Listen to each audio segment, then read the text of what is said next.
With the Paris Games approaching, our security and medical teams are fully prepared to support our clients navigate this major sporting event in a volatile environment. So for the Games to be a success, security has to be ensured. The organizing committee and the state have therefore taken robust measures to meet the security challenges.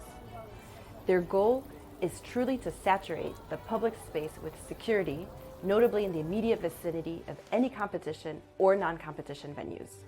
Police, gendarmes, military, foreign security forces, private security agents are mobilized to meet the requirements and ensure the general public and athletes' safety and security.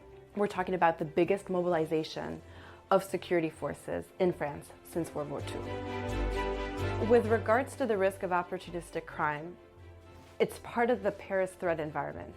We expect traditional crime hotspots to shift due to the heavy deployment of security forces to areas that will not benefit from the Games security.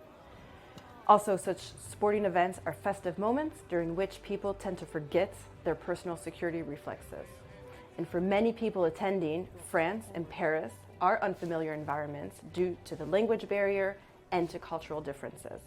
So we really want our clients to be aware of this, to practice situational awareness at all times, and to pay very close attention to their personal belongings.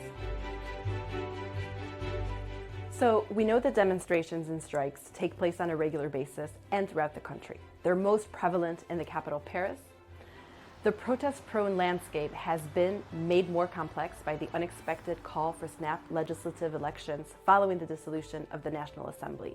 France has entered an unprecedented period of political uncertainty as it prepares to host the biggest sporting event in the world. We've been seeing numerous well-attended protests against the far right, in addition to sustained anti-Olympic and pro-Palestinian activism. So we encourage our clients to stay apprised of latest developments through local sources and international SOS alerts. We want attendees to stay away from gatherings and to leave an area at the first signs of unrest. France remains the country in Europe most affected by Islamist terrorism in recent years. The Games represent a high-value target for terrorist actors, whether inspired by or affiliated to the Islamic State. Thus far, 3 terror plots related to the Games have been disrupted. The national security level is currently at its highest level, urgence attentat, on a 3-tier scale. This is in line with the threat level and allows for additional means and resources to be deployed. Attendees should anticipate increased security measures and increased personnel deployment. Be alert to suspicious behavior and report anything unusual to the authorities. Getting around Paris and its surroundings will be a challenge in itself. There will be road restrictions and disruptions to public transportation, in addition to the expected overcrowding. To ensure the security of the event, security perimeters have been implemented and they will necessarily have important repercussions on movement. So let me take you through the first 3 perimeters which are under the state's responsibility. The blue perimeter, which is accessible to pedestrians, to cyclists, to motorized vehicles with a legitimate reason.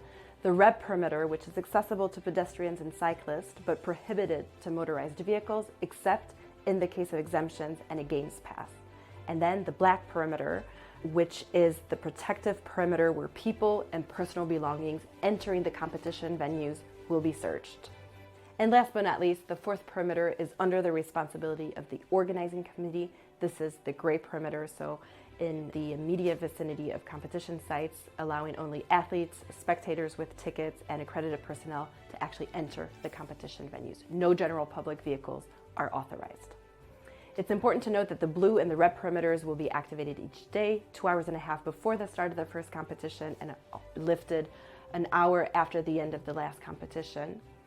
Road events, such as the marathon and cycling, will have special and adapted perimeters. So we really invite all attendees to review itineraries prior to setting out so as to anticipate any road public transportation closures and to allow extra time for travel given the circumstances.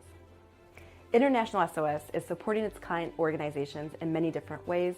First and foremost, through reliable information, we will be issuing security alerts. Clients have access to our updated France Country Security Guide, as well as our city security guides.